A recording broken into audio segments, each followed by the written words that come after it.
Well, it's 1 o'clock, and I'm sure you don't want me to be wasting your time.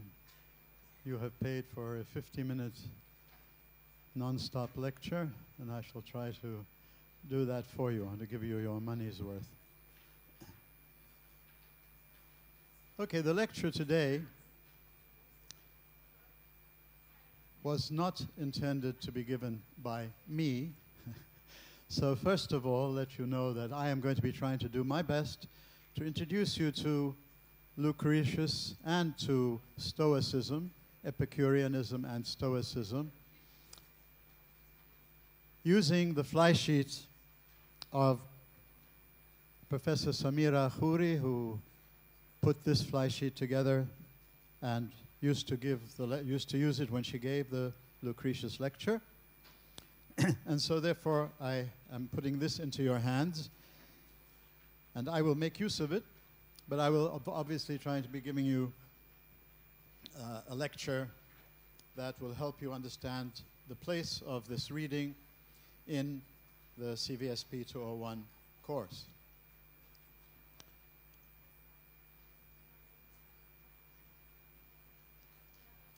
Okay, I think we've given enough time for... Of course, in Lebanon, lateness up to 15 minutes is okay, right? But I can't wait for 15 minutes, okay. So I shall go with this. Okay, basically, what I think we've been trying to do in CVSP 201 is take you through the first parts of a spectrum moving from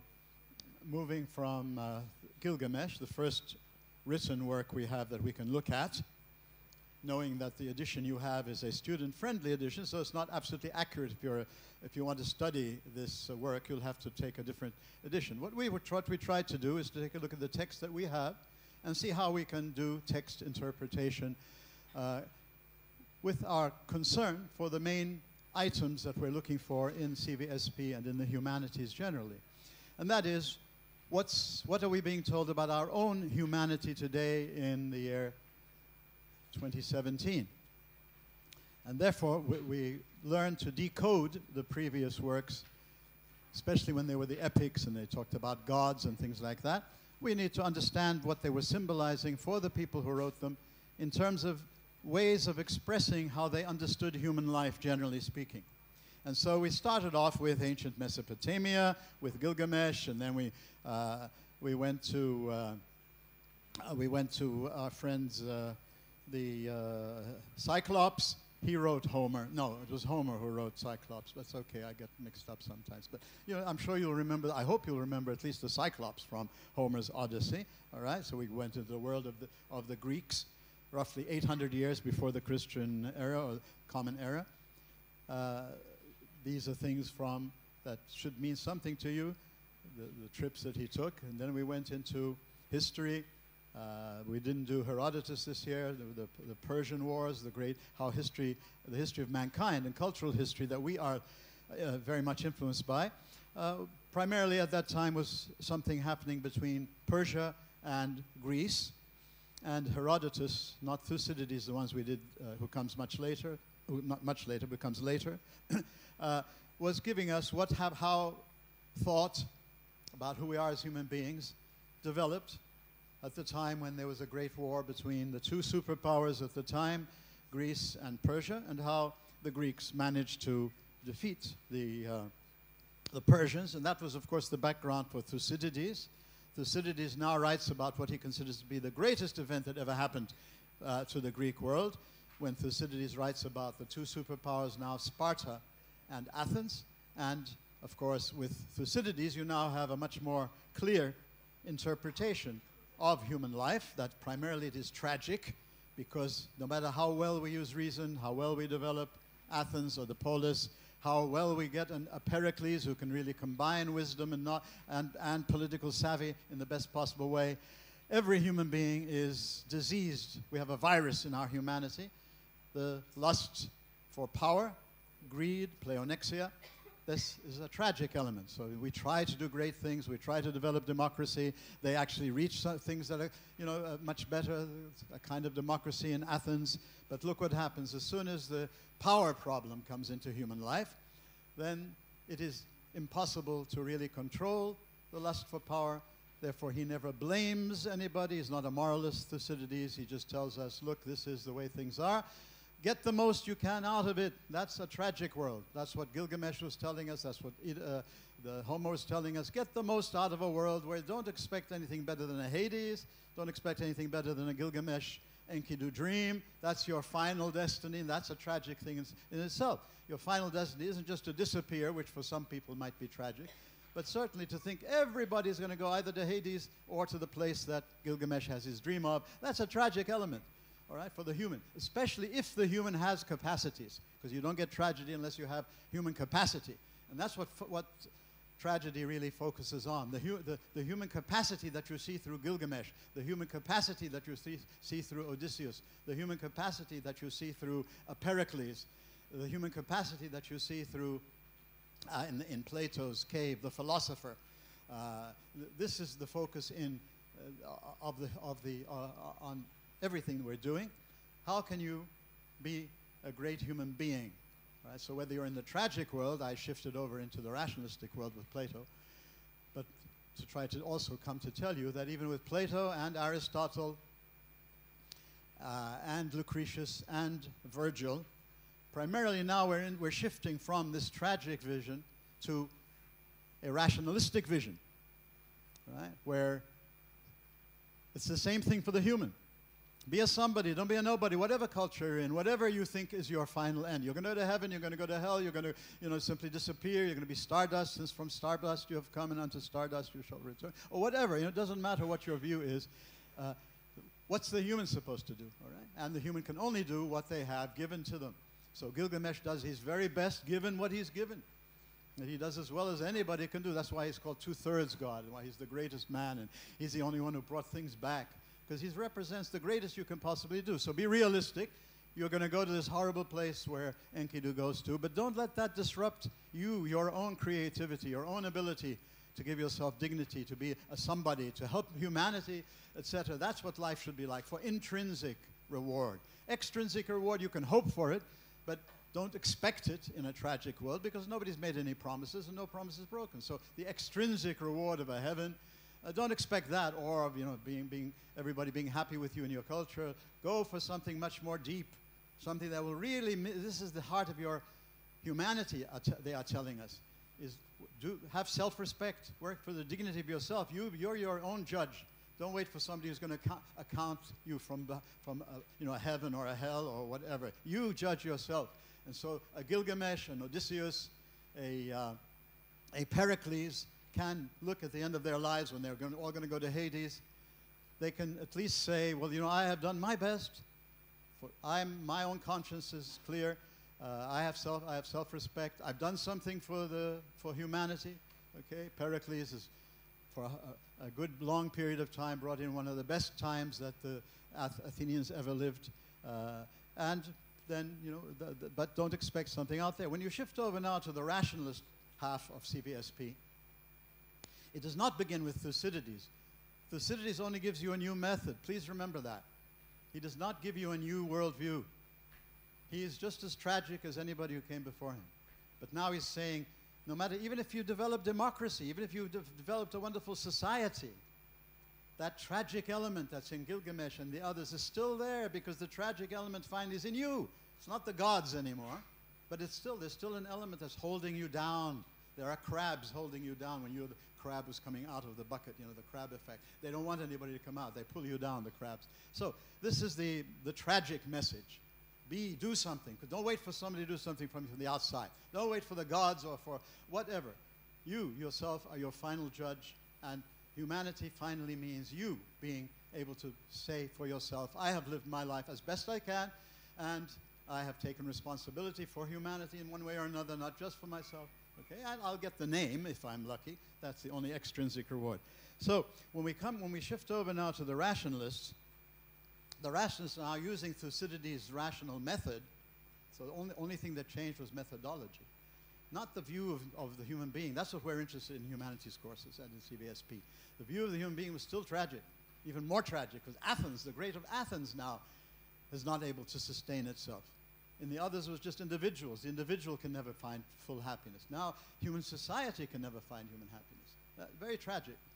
All right, now we're moving into the rationalist world. In the same time, in Athens, okay, this is the 5th century before Christ. This is the age of Pericles, we call it.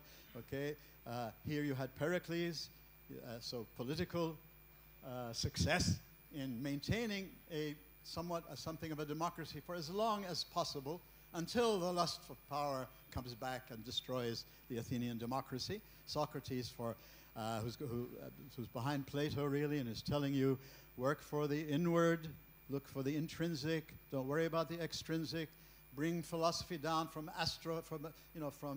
cosmology and astrophysics and biology and evolutionary theories if you can ever understand your humanity from these. You need these things. If you don't understand these things, you can't think beyond them. But you need to think beyond them and to see what's life all about, what's the meaning of life. That's what humanities really is all about. Finally, you have to ask yourself the question, in your day, in your culture, and what you believe, what gives meaning to your life? The tragic and the rationalists say the only meaning in life really is when you finally you wake up to that it's you, your own self-respect. You're your own judge. You have to take responsibility for yourself. It's not the extrinsic reward you're going to get that you should live for. لا خوفا من الجحيم ولا طمعا بالنعيم بل حبا بك يا الله. Does anybody know who said that? رابع العضوية. Okay, you know the square in Egypt where they had the revolution, the last one before things changed again in Egypt. Okay, رابع العضوية was famous for saying that she didn't invent that line. That line had been said before her in monotheism. But monotheism isn't about going to heaven and hell. It's about being the best human being you can possibly be. That's what all great philosophies and thought and all that, in one way or another, are telling you to do it. Now, what we do for you in CVSP is expose you to many ways of doing it. So you don't think that your way, and your way of understanding your monotheistic religion even, or your way of understanding atheism, when you realize there's a Nietzsche who tells you if you're an atheist, you should be getting out there and doing what he did, not just being an atheist, a garden variety snake, you know, an atheist because it's popular, or somebody's convinced you or brainwashed you into thinking that's the only thing to think. All right, Nietzsche was an atheist, but he was, you know, if he says we've killed God, but then we have to take his place, and so you know this tragic element in Nietzsche is not there in garden variety atheism today, which is seems to be fashionable and certainly what you're mostly brainwashed into thinking at universities. But there's more to all these isms are just isms. All right? Finally, it boils down to the individual. That's what we try to do with you when we tell you we're interested in being a liberal arts university. We want to teach you to develop your critical thinking. Critical thinking doesn't mean go with the latest fashion. Nietzsche, if he was alive today, would be hitting at the latest fashions today. In his day, he said, I never attack the weak. I only attack the victorious. All right? So this is the job of an atheist today. To be like Nietzsche if he wants to be a somebody atheist, not a nobody atheist. Right? So in everything there's a somebody monotheist, there's a nobody monotheist. There's a somebody this, there's a nobody this. That's what we're trying to help you see, especially now in 201 when you're first being introduced to how humans first came to think and put things into a kind of an overall view of what is our life all about. In one way or another, be a somebody, don't be a nobody. Pericles tells you that the only way you can do that is by using your reason to hold back the lust for power, but Thucydides is telling us that, look, Pericles represents the goal really in human life, which Plato is giving you in the Republic, to bring together wisdom and political power, because we have to be realistic. We live in a world of political power, so we can't be a politician and think only, abstractly or theoretically, but we also need to develop that part of our mind which is seeking truth, the lover of wisdom, philosophia, seeking truth not just for myself, but seeking truth for the polis, so that when I'm dealing with the polis or when I'm dealing with everything, I have to be realistic and do what I need to do. All right? So I'm not just be a philosopher and be a king. That's not the point of Plato. Plato's philosopher king is someone who's had all kinds of experience. He has to be 50 years old, and from the day one, he's been educated in that fashion to develop his mind in the best, most comprehensive way. So he understands politics, he understands society, he understands this and this. So please get out of your minds the cliche Plato, who's the idealist. All right, he was firmly embedded in his own society, the Peloponnesian War, all the things that were happening there, and he was trying now to use his mind to get out of the problem, the challenge, that Glaucon gives him. The only reason anybody would be just and live the way that you can have a somebody life and a somebody community is only if they wouldn't be punished. Everybody lives for heaven, not hell, in whatever their heaven and their hell is. If your heaven is being promoted, if your heaven is being successful, if your heaven is being rich, or if your heaven is a heaven after life, all right? If you're working just for that, all right, then you're a nobody. All right? You need to look into yourself, because you can be working for that and thinking that what you're doing is so wonderful, and it could be totally selfish and self-centered.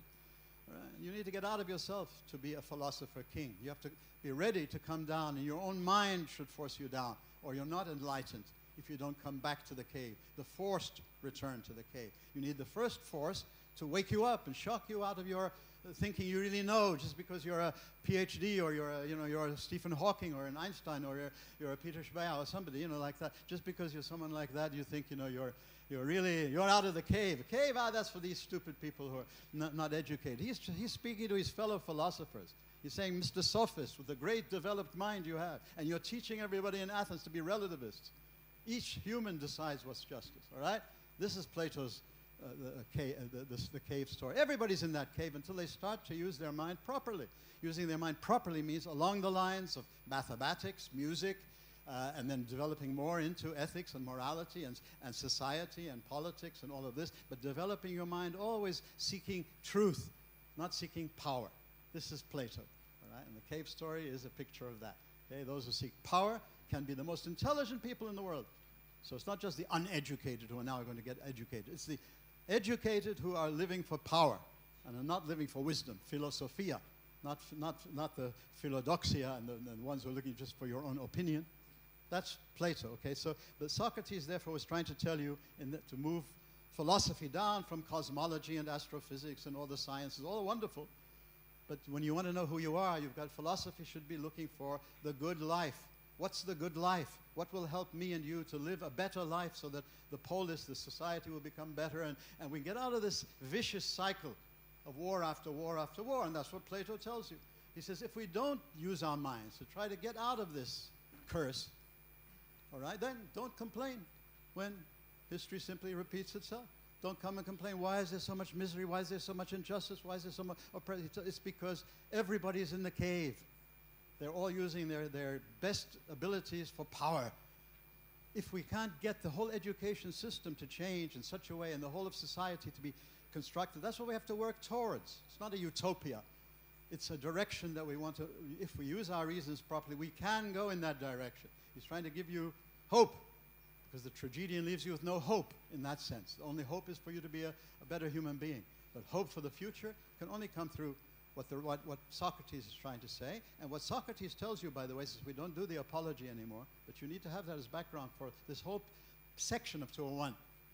He says, look, I believe in the gods, I believe in an afterlife, but my mind tells me what you're all calling gods are really just intellectual realities that your mind becomes aware of.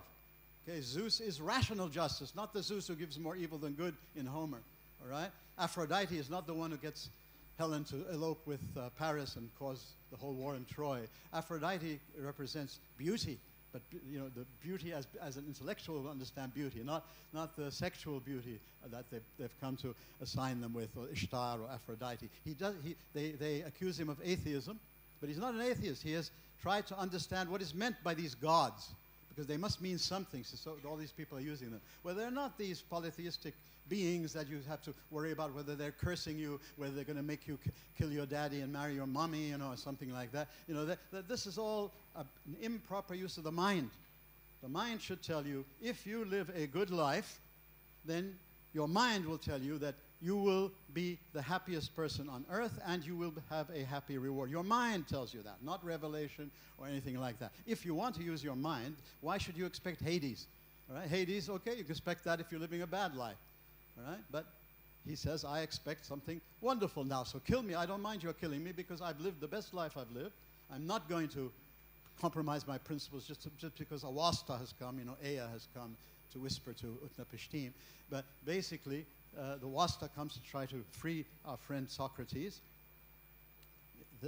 and he refuses. See, these are his friends in the back there, and the one who's weeping. Wasta, Wazir, Donald Trump's best friend. You know, they're going to get, you know, they've read some of his stuff, or they've read something that's been said about him. They like him. Hey, this is a nice guy. Why do you want to kill him, you know? They've attacked him for all stupid things, atheism, corrupting the morals of the youth, you know, all the stuff that you can, you know, whatever your culture today thinks is bad. Because they didn't know it. The people who were, the democratic jury who were deciding it, didn't know zilch, most of them, about philosophy. All right? Oh, philosophy, that's cosmology. Who wants to be up in the air with them? So what happens? They...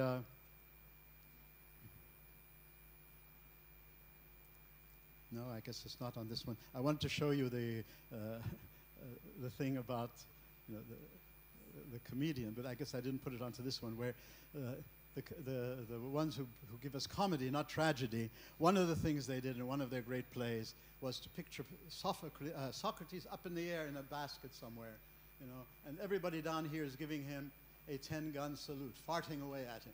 Right? So, you know, this was a comic, you know, satire of the philosopher. He's a cosmologist. He's only interested in giving us the latest astrophysics theory, or only to tell us really all about evolution. You know, okay, that's fine, you know, but when we are the common people, we need to know how to live the good life. This is what Socrates. This is the Socratic revolution. Philosophy is not about astrology. Ammu Hawking, has no qualification to speak beyond what he knows in science, okay? Daniel Dennett has no authority to speak about anything beyond biological evolution, except as a normal human. He's no expert, all right? So every field has its own field, but people, as Plato will say, the polis, the people in the democracy, the so-called democracy, are the worst of sophists.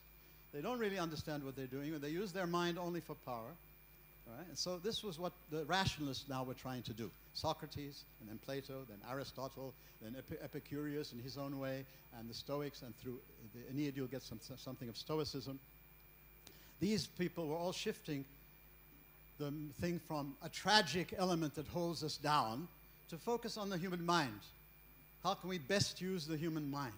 If we learn how to use the best human mind, our mind will lead us to what's there, whether it's really tragic or really rationalistic or really monotheistic. But you must use your mind in whatever of these great things you're using. And each one will tell you how to use your mind from there, the way they want you to use it. So basically,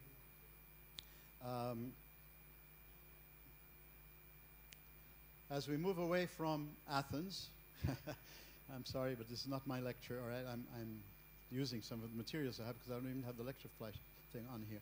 All right, Plato and Aristotle, okay? They are, now this is the cliche about them, by the way, that Ammo Raphael pictured as, you know, this is the cliche.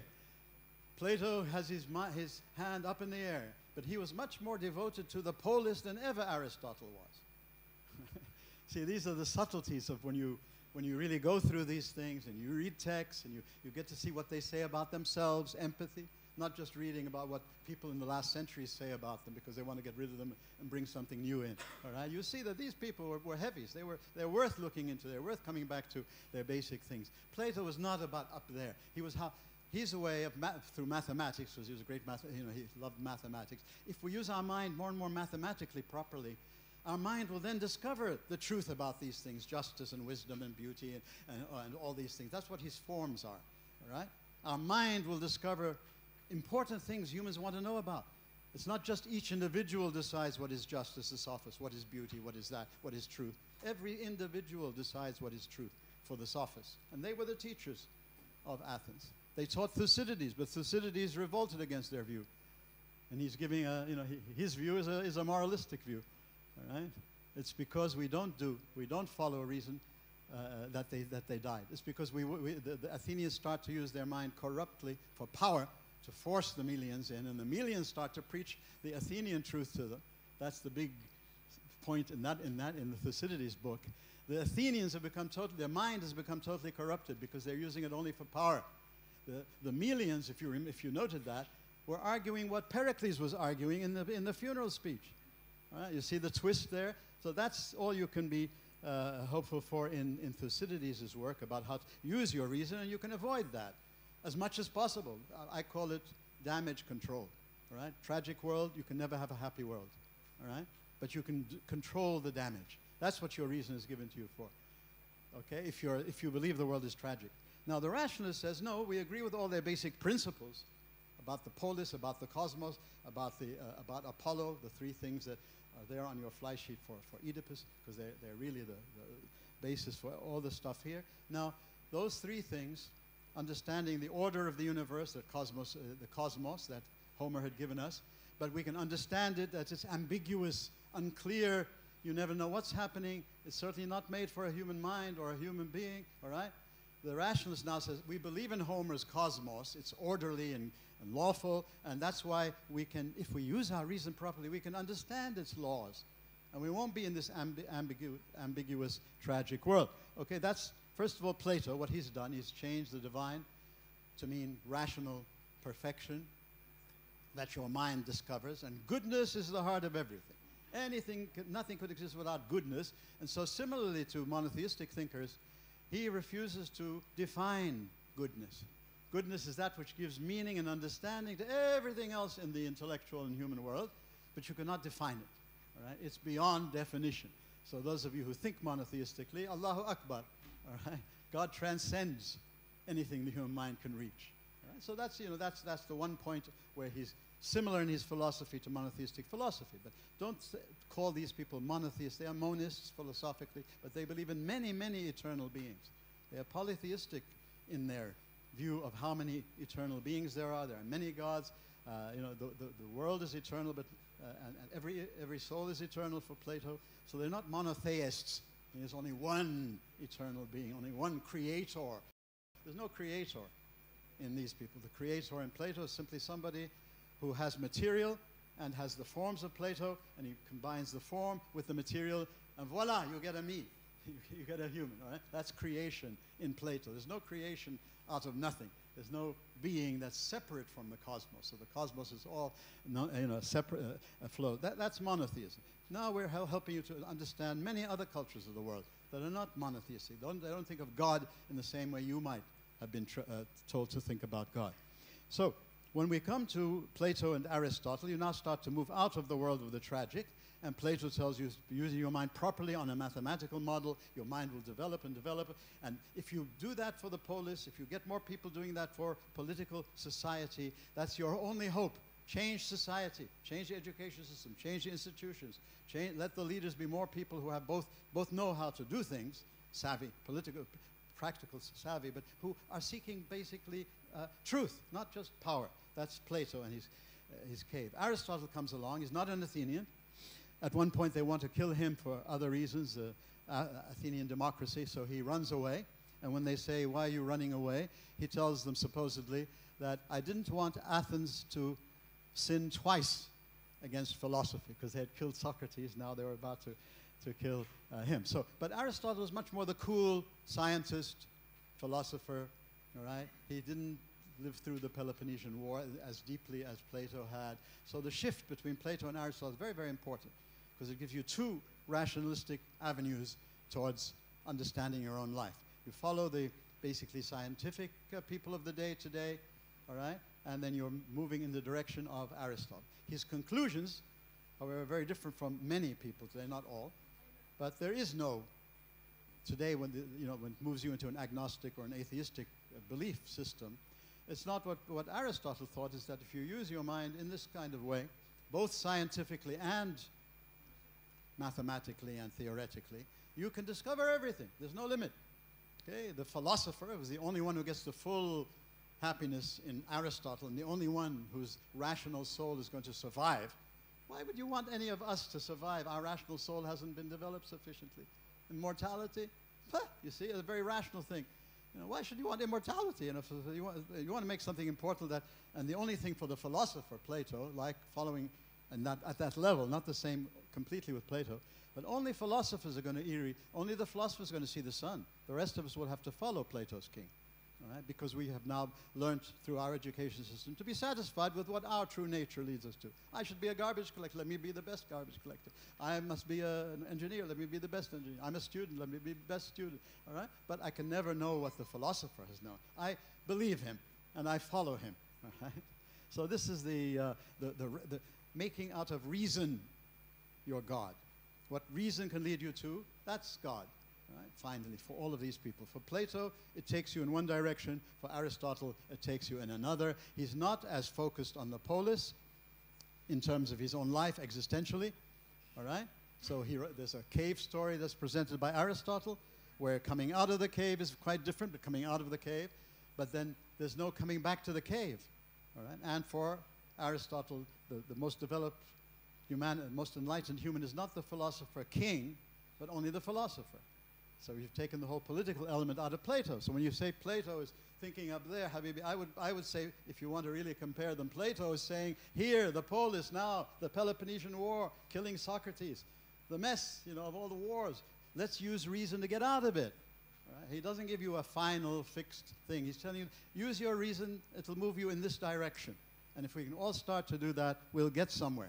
Aristotle says, primarily, use your reason sufficiently to what your own limited reason can do, and you can become morally, ethically developed, but you'll never be fully enlightened unless you have the mind of a philosopher. And that one does not have to come back and sacrifice himself to the polis. You see, in Plato, there's the sacrifice of Socrates for the polis. So that power should mean the power you have, you should use it for others, and you should be ready to die, if necessary, for the others. You see, there's an outgoing arrow in Plato, where there isn't in Aristotle. He says that's a good thing. You should try to do that, but that's not ultimately. Ultimately, it's the one who can contemplate God. All right, his God, the prime mover, the first cause, the final cause. That gives intelligibility to everything. That's his God. God is a necessary conclusion of the mind. Otherwise, you cannot make sense of everything you've been studying in biology and philosophy. That's for Aristotle. You must posit a perfect being, etc. But he's not the only God. He's not the creator. He's not a monotheistic God. All right? You don't pray to him. Right? He built a statue to Athens and a statue to Zeus, and he used to pray to them. So don't conflate religion with philosophy. Right? There are no monotheists, strictly speaking, in this world you're studying now. But this is how rationalism is going in this field. Now, when we come to our friend, when we get into Rome, and that's the first item there now, if you look at the fly sheet you have, which is not my fly sheet, but has a lot of good information on it. First item that you need to understand, the historical framework. We're moving from the sociological situation of the polis, a small community where everybody participates actively, if you're lucky enough to be a free male citizen. But, that's a first experiment at democracy. We're moving now to the cosmopolis. The whole cosmos has become my city, the Stoic will say. All right? So now the whole focus is you are a member of a global village. Today, the global village, you heard about all that. All right? Well, this was a first experiment of the Roman Empire. The Roman emperors thought that they had conquered the whole world. And therefore, you could be a Roman citizen no matter which country you lived in if you accepted the Roman view of things. So you could be Paul, the Jew, the monotheist, is saved from his fellow Pharisee Jews who want to kill him because he's also a Roman citizen. So he appeals to the emperor, and they can't kill him. They send him to Rome, and there they take care of him. They get rid of him. But eventually, to be a citizen, now the whole mindset has to be changed. When you're thinking of a polis, a small community, how can you best live there? How can you best have your own humanity? How can you best help that? Okay, now you have to think about how can I help the whole of humanity, all right? So now there's a much more of a consciousness that I am a member of humanity, not just the Greek world or the Roman world or the Hebrew world or the Egyptian world. Okay, now I am so now we're starting to think universally. We start to think about it already through just the rationalists starting to think universally through the use of reason, that reason can reach a universal model for everybody in one way or another. In Rome now became, moving from the Republic of Rome into the Empire of Rome. So when you get that's what we talk about now, the period of the emperors, Julius Caesar, the first emperor, and then Augustus Caesar, who is the one that you meet in Virgil's Aeneid. These now are living in a world they have conquered. So on the first part of the fly sheet, the main item there is the rise of Rome, number 4. Greece defeated, victorious. The Romans conquered Greece militarily. They took over the empire, the Hellenistic empire of Alexander, First you go from the Hellenic that ends with Aristotle. Then you get into the Hellenistic period where you start to have empire. All right? And then you get into the Roman period when Rome conquers the Greeks. And now it's the Roman Empire. But the Greeks conquer Rome culturally, intellectually. All right? So the basic heart of the Roman Empire world is what they got from the Greeks. So there are things there that you can look at and see if they're useful or not. The book you're reading now for Epicureanism is, of course, Lucretius on the nature of things. Okay, a poem. So now he's using poetry, mythos, to give you a rationalistic philosophy. You see? Thucydides was using logos, a rational method, but to give you a tragic philosophy. So don't conflate, don't mix up. Don't call Thucydides the first rationalist. Oh, he's now talking, reality. Those were talking that. You miss the point of this period. Your 21st century mind is being imposed back on them, and you're not understanding what they were saying. All right? Everybody can use mythos. Everybody can use logos. These are two powers of your mind. Mythos is when you speak in terms of pictures, in terms of symbols, movies. The world today is mostly mythos. All right? They're brainwashing you through the media. All right? But you see, the message is, they claim to be a rational message. Right? With Thucydides, he was now using the logos method, so important to use history and eyewitnesses and all this much more. It's not like he's the first one doing it, but focusing on it in his methodology, which can fool you into thinking his philosophy is rationalistic. His philosophy is more tragic than the others.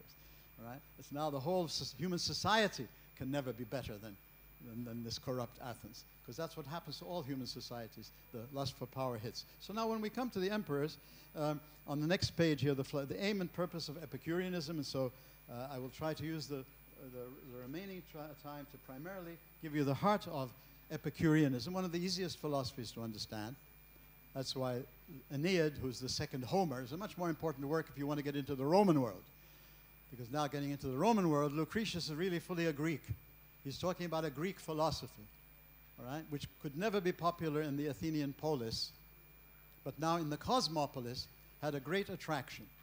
And that's what Epicureanism and Stoicism, the two great rationalisms now at this period, were Greek, but they were part of the Roman world, because in Greece they never became very popular, Stoicism and Epicureanism. That's why this lecture, fly sheet, gives you main things about Epicureanism and Stoicism. So you see what was happening. In the Roman Empire, you don't want to think like Socrates or Plato or Aristotle in the polis. You now want to think globally. Thinking globally, both of these philosophies, which were Greek philosophies, now said, this is the truth for the Roman Empire. Because when you think globally, what do you want from philosophy after all? You want peace of mind, pax, all right? You want peace of mind. That's what philosophy is for. The search for wisdom is the search for peace. You're in a global village. You're being hit with all kinds of different ideas and views and power conflicts, okay? What do you really want out of philosophy? Do you want more theory, all right? No, no, no, no. You want a practical philosophy. So both Epicureanism and Stoicism, both Greek, but not as heavily theoretical, and search for the truth wherever it takes you. Be ready to die like Socrates for the truth, whatever. Now it's seek the truth to maximize your pleasure and minimize your pain. The test of truth now for Epicureanism is to use your mind, rationalism. But you see, rationalism doesn't mean that it's basically believing that reason is the most powerful thing when you're seeking truth. Right? But as you use it, you can follow Plato, you can follow Aristotle, you can follow Lucretius, you can follow the Stoics, you can follow Hawking today, you can follow anybody you like. Okay? But the faith is the faith that's in the power of reason. Nothing else should get in your way. So for the Epicureans, which is now the development of hedonism, Siduri was preaching that for the Gilgamesh world, and Gilgamesh refused it. He wanted to be a somebody.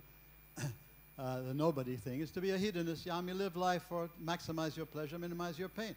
What Epicureanism does, it comes and tells you, but do this rationally. Don't just do it any old way. The next day, somebody's husband might come and shoot you. You might get AIDS. You might, use your mind. Don't just seek pleasure. Seek pleasure that you can justify intellectually, that will give you less pain or more pleasure than pain. All right. And so therefore, that's going to be the heart of the message of Epicurean. Use your mind, reason. What are these gods? The gods exist, but they are perfect models for you as a human being. What are they?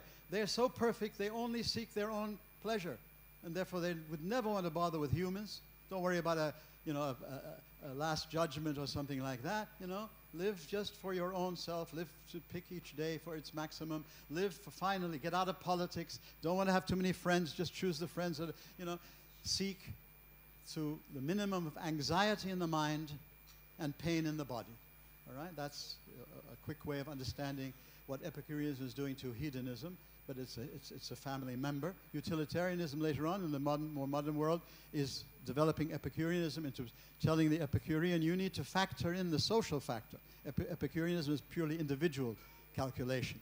All right? What the utilitarians still tell you, pain and pleasure are the masters of human life. So now what should the mind be doing? Learning how to calculate what will give more pleasure than pain for yourself as an individual and for society as a whole. So your laws, if you want to forbid smoking, you must be sure that you're maximizing the pleasure of the whole population, the maximum number, and not that. So if you work for that kind of a thing, that's what truth is, that's what justice is, that's what goodness is, that's what life is about, that's what rationalism should be. A proper rationalism is not that of Plato, Socrates, Aristotle, or anybody else.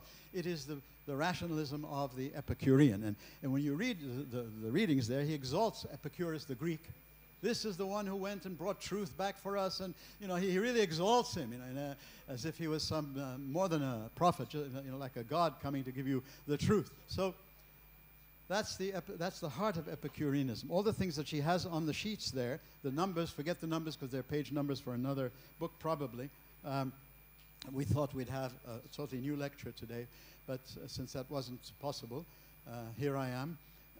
Doing my best to help you, introduce you to the whole package of the last half of 201. When we shift from a tragic world to a more hopeful, rationalistic world, all right? The hope now here in the rationalistic world is primarily for Socrates. If you're using your mind and you're living the best life, your mind will tell you that you're not going to go to a Hades, you're going to go to something much better. All right. The others who tell you, the rationalists generally tell you, there is a reward for goodness, and there is a punishment in one way or another for the evildoer. So, as opposed to for the tragic, the best people are going to be in Hades, as well as the worst. And for Gilgamesh, the same thing. Everybody goes there. So, the points on her fly sheet there: the aim and purpose of Epicureanism for the individual, for the people of Rome.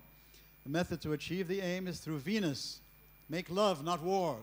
Any of you young enough, old enough to remember that? That was a big slogan at one point of the hippies, and still it's being used at places. Make love, not war. So here, that's what Venus represents, and that's what Mars represents. Not the gods and goddesses you had to sacrifice children to, and if you want to go over Aulus, you want to Iphigenia at Aulus, Agamemnon has to slit the throat of his favorite daughter so that the goddess there will allow them favorable winds so they can go over to Troy.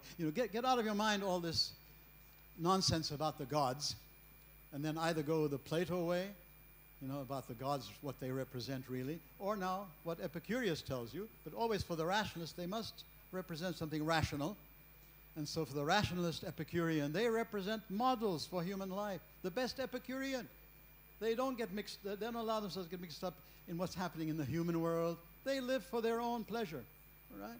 And so don't worry about accountability. Don't worry that, at death something's going to happen to you, all right?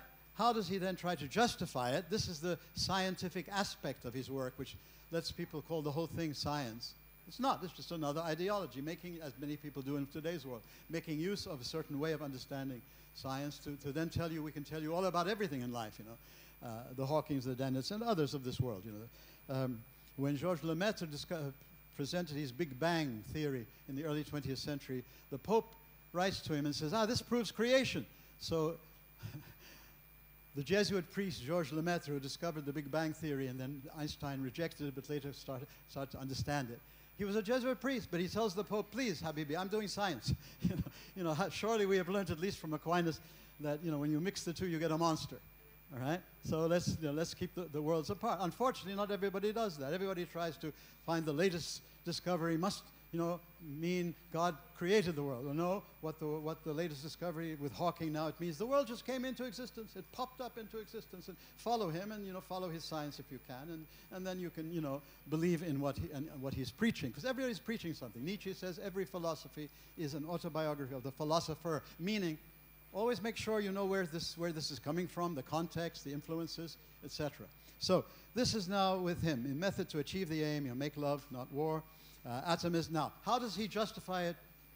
Through his science. Okay, what's the world made out of? What's the cosmos made out of? It is all made out of atoms falling freely in empty space. Okay, atoms and empty space. My wife used to believe that at one point in her life here at the AUB. She then changed and went into other directions. But what's life? Or what's the world like? It's all about atoms and empty space. Okay, this he had inherited from Democritus and from Epicurus, the Greeks. He's now making use of it to give you an argument, to convince your mind that this is the best way to use your mind, and the best way to get peace of mind and full of free. That's what philosophy should be doing. If it's not therapeutical, it's not worthwhile. It should give you peace of mind. So the two of these now, the Lucretius, and now afterwards when you read the Aeneid and you get into an element of Stoicism there, the main things there are Stoic. Both of these are Greek philosophies which never caught fire in the Greek polis. Now, in the cosmopolis, the global village, people think now they want something maybe different. They want something that will give them peace. Follow us, we'll give you peace of mind. But follow us. They are dogmatic. They're not science anymore. They're not the science even of the Greeks. Seek truth wherever it leads you. That's science. Right? When you say, this is my therapy for everything, a theory of everything, I hope he means it only for science, Hawking. But he writes a book where he tries to convince everybody you should be an atheist if you really want to be a great thinker. But basically, this is what Epicurus is doing in his day. Using science. What is everything? It's just atoms falling in the void. What happens? Why do we come together as beings? Well, because of a swerve. All right? He adds this swerve because Democritus was a determinist. There's no free will. He says, but we must have free will, otherwise we will think we are determined. Look what could happen to us. What could happen to us? What happened to Oedipus? What happened to Athens? We want to get this out of our minds as rationalists, all right? So, therefore, what is the world really made out of scientifically? It's atoms falling in the void. How do you get anything? Well, they swerve, they come together. What's death? When they go back into the cosmos, and and they come back in other forms. They mix. That's his. If you want, that's his ideology. You have to believe this. There's no scientific proof. Once he goes beyond the actual, empirical science that's there. So this is a model for a lot of people later on. So, but certainly don't sort of call Lucretius, what he's doing in his philosophy a scientist. He's using, his understanding of philosophy at the time about atoms and the void and swerve and all these things to really give you the results, the conclusion, the package, the prescription. Okay, go to your pharmacy and you'll get this medicine, okay? Go to your philosopher and live your life in this way. And for both the Stoic and the Epicurean, by the way, if you're not happy in this world, you had no choice about how to come into it, but you can choose to go out of it. Suicide was, quite a rational thing for both Stoicism and Epicureanism, you see. This is the kind of atmosphere of these two philosophies, which only became popular in a global world where everybody was seeking some kind of peace of mind, because so many different views, so many different cultures now compared to the polis mentality. How am I going to make my way through it? Okay, Socrates, Plato, Aristotle. It's going to take time, because if you understand them, they're telling you, the search for knowledge is going to be, a lifetime thing at least. And here, we have the truth. Epicurus went off and brought us back the truth. So you're now talking about the truth philosophically in both Epicureanism and Stoicism. But they have a very different understanding of what humans should live like. The Epicureans say, live for that. Pick the day. Just make the most of every day. Don't think about the future. Don't worry about the future. There's nobody's going to... you're the only one who's accountable to yourself. You live in a society, so you have to be careful of the laws. But basically, you don't follow the laws like Socrates did because his mind tells him we should follow the law.